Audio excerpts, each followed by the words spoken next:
میں نجات ہوگی۔ اللہ تعالیٰ نے فرمایا کہ ہم نے ہر قوم کے اندر اپنے نبی اور رسول کو مبعوث فرمایا تاکہ وہ لوگوں کو اللہ تعالیٰ کی عبادت کی دعوت دیں اور طاغوت سے اجتناب کا حکم دیں۔ تو ان میں سے بعض ایسے ہوئے جنہوں نے اللہ تعالیٰ کی نعمتوں کو حاصل کیا اور بعض پر اللہ تبارک و تعالیٰ کا حکم پورا ہوا۔ تو زمین میں سیر کرو اور دیکھو کہ مجرموں کا انجام کیا ہوا۔ اور اللہ تعالیٰ نے توحید کی گواہی کے طور پر ارشاد فرمایا کہ اللہ کے سوا کوئی عبادت کے لائق نہیں اور اللہ تبارک و تعالیٰ کے سوا کسی اور کی عبادت نہ کرو، اور اللہ رب کریم کے سوا کوئی عبادت کے لائق نہیں، اور ہر چیز ہلاک ہو جائے گی سوائے اللہ تبارک و تعالیٰ کی ذات اقدس کے، اور تم سب کو اسی کی طرف لوٹ کر جانا ہے۔ اللہ تبارک و تعالیٰ نے اس توحید کی گواہی کے بعد ہمیں محمد رسول اللہ صلی اللہ علیہ وسلم کی گواہی دینے کا، ان کی رسالت کی گواہی دینے کا حکم دیا ہے کہ آپ اللہ تعالیٰ کے رسول ہیں، اور اللہ تعالیٰ نے فرمایا کہ محمد صلی اللہ علیہ وسلم تم میں سے مردوں میں سے کسی کے بعد نہیں بلکہ وہ اللہ کے رسول ہیں اور خاتم النبیین ہیں، کہ ان کے بعد کسی کو نبوت عطا نہیں کی جائے گی، اور اللہ تعالیٰ ہر چیز کا علم رکھنے والا ہے۔ اور یہ گواہی ایسی ہے جو اس بات پر ہمیں آمادہ کرتی ہے کہ ہم اللہ کے رسول علیہ الصلوۃ والسلام کی اطاعت کریں، اوامر کو بجا لائیں اور نواہی سے بچتے رہیں۔ اور آپ علیہ الصلوۃ والسلام ہمارے پاس جو کچھ لے کر آئے ہیں ان میں سے ایک بات یہ بھی ہے کہ ہم 5 وقت کی نمازوں کو ادا کریں۔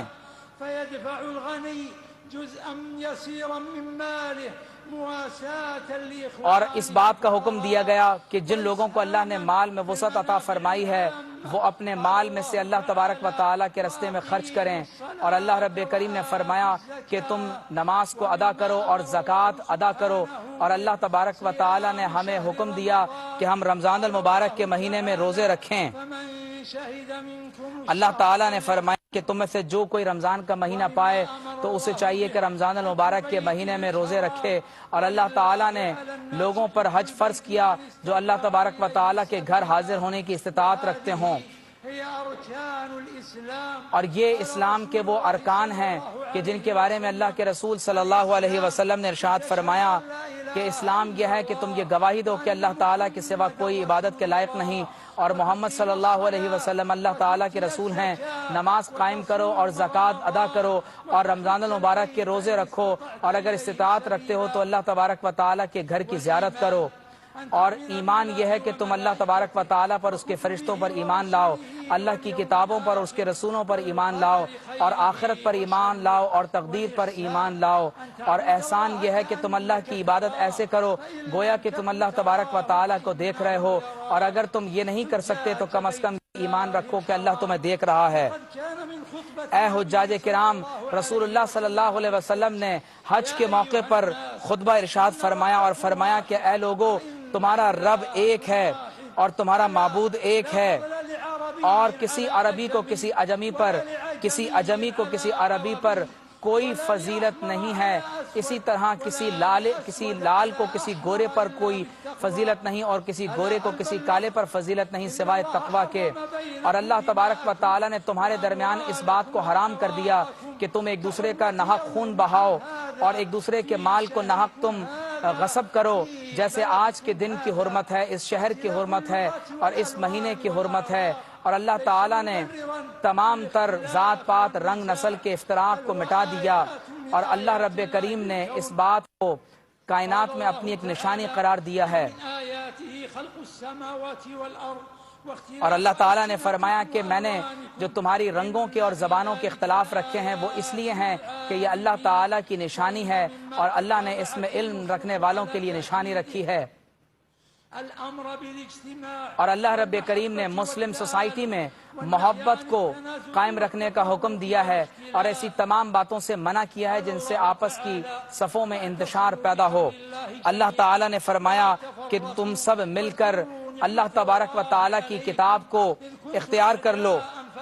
اور غور کرو کہ تم آپس میں ایک دوسرے کے دشمن تھے، اللہ رب کریم نے محمد صلی اللہ علیہ وسلم کی برکت سے تمہاری عداوت کو محبت میں تبدیل کر دیا اور تم ایک دوسرے کے بھائی بن گئے۔ اور اللہ تعالیٰ نے فرمایا کہ حضور علیہ السلام نے فرمایا کہ اللہ نے تمہیں حکم دیا ہے کہ تم اللہ تعالیٰ کے سوا کسی کی عبادت نہ کرو، اور اللہ نے فرمایا کہ تم سب مل کر اللہ کی رسی کو مضبوطی سے تھام لو اور تفرقے میں نہ پڑو۔ اور آپ علیہ الصلوۃ والسلام نے اپنے صحابہ کرام کو بھی اس کا حکم دیا کہ وہ اپنی صفوں میں اتحاد قائم رکھیں، اور فرمایا کہ اللہ تبارک و تعالی نے اپنے حبیب علیہ الصلوۃ والسلام کی برکت سے تمہارے درمیان میں محبت پیدا فرما دی، اور اگر تم زمین و آسمان کی تمام دولت کو بھی خرچ کر دو تو لوگوں کے درمیان الفت پیدا نہیں کر سکتے، بلکہ یہ اللہ ہی ہے کہ جس نے لوگوں کے درمیان محبت پیدا فرمائی۔ اور اللہ تعالیٰ نے فرقہ واریت کو حرام قرار دیا اور فرمایا کہ یا رسول اللہ، جن لوگوں نے اپنے دین میں تفرقہ پیدا کیا، آپ کا ان سے کوئی تعلق واسطہ نہیں ہے جو گروہوں میں بٹ گئے۔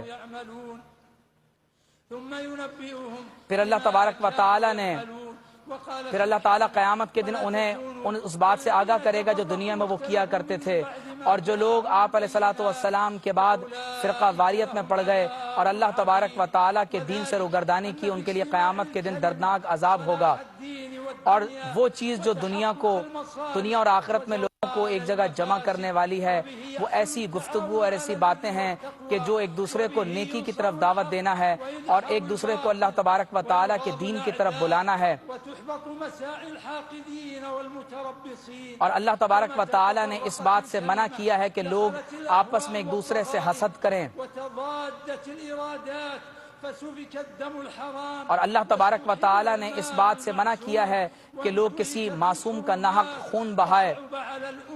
اور امت مسلمہ میں اگر ایسا ہوتا ہے کہ لوگ ایک دوسرے کا خون بہاتے ہیں اور ایک دوسرے کے ساتھ حسد اور بغض میں مبتلا ہوتے ہیں، عداوت میں مبتلا ہوتے ہیں، تو یاد رکھو کہ یہ ایک جرم کبیر ہے۔ اور آپ علیہ الصلوۃ والسلام نے فرمایا کہ مسلمان آپس میں ایک جسم کی مانند ہیں کہ اگر ایک عضو کو کوئی تکلیف پہنچتی ہے تو دوسرا عضو بھی اس تکلیف کو محسوس کرتا ہے اور بخار کو محسوس کرتا ہے۔ اور آپ علیہ الصلوۃ والسلام نے فرمایا کہ مسلمان ایک دوسرے کے لیے ایک ایسی عمارت کی مانند ہے کہ جس کی ایک اینٹ دوسری اینٹ کو مضبوطی بخشتی ہے، اور شیطان یہ چاہتا ہے کہ مسلمانوں کی صفوں کے درمیان میں انتشار پیدا کرے، اور مسلم سوسائٹی کو ایک رکھنے میں یہ بھی اہم بات ہے کہ مسلمان اپنے خاندانوں کی حفاظت کریں اور اپنی معاشرت کی حفاظت کریں۔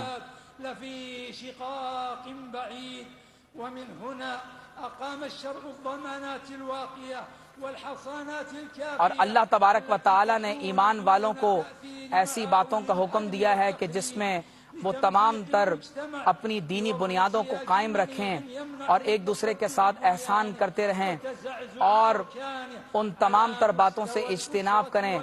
جو ان کے خاندان کو، ان کی معاشرت کو اور ان کے ملک کو نقصان پہنچانے والے ہوں۔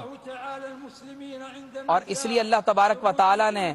اگر کبھی امت مسلمہ میں یا مسلمان ریاستوں کے اندر انتشار پیدا ہو تو حکم یہ دیا ہے کہ اے ایمان والو، اللہ کی اطاعت کرو، اللہ کے رسول کی اطاعت کرو، اور ان کی جو تمہارے درمیان اولی الامر ہیں، یعنی ریاست کے جو بڑے لوگ ہیں، ان کی بات کی پیروی کی جائے۔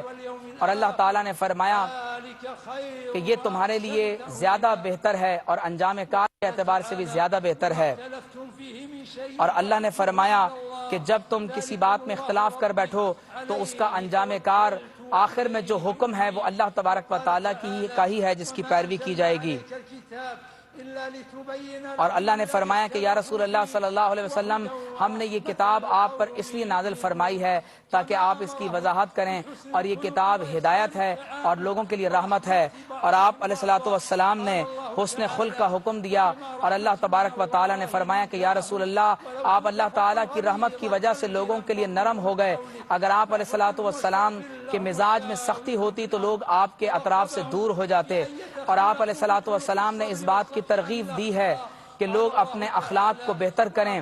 اور اللہ تعالیٰ نے حضور علیہ الصلوۃ والسلام کی عملی مثال دیتے ہوئے فرمایا کہ اے لوگو، اللہ تعالیٰ کی اطاعت کرو اور اللہ کے رسول کی اطاعت کرو، اور اگر تم آپس میں اختلاف کرو گے تو تمہاری ہوا اکھڑ جائے گی۔ اور فرمایا کہ اللہ تبارک و تعالیٰ کی مغفرت اور جنت کی طرف تیزی سے بڑھتے رہو۔ اور ایمان والوں کی صفت یہ ہے کہ وہ چاہے تنگدستی میں ہوں یا خوشحالی میں ہوں، وہ اللہ تبارک و تعالیٰ کے راستے میں مال کو خرچ کرتے رہتے ہیں۔ اور تمام تر مسلمانوں کو جمع رکھنے کے لیے ہی اللہ تبارک و تعالیٰ نے شریعت کے احکامات ہمیں عطا فرمائے ہیں۔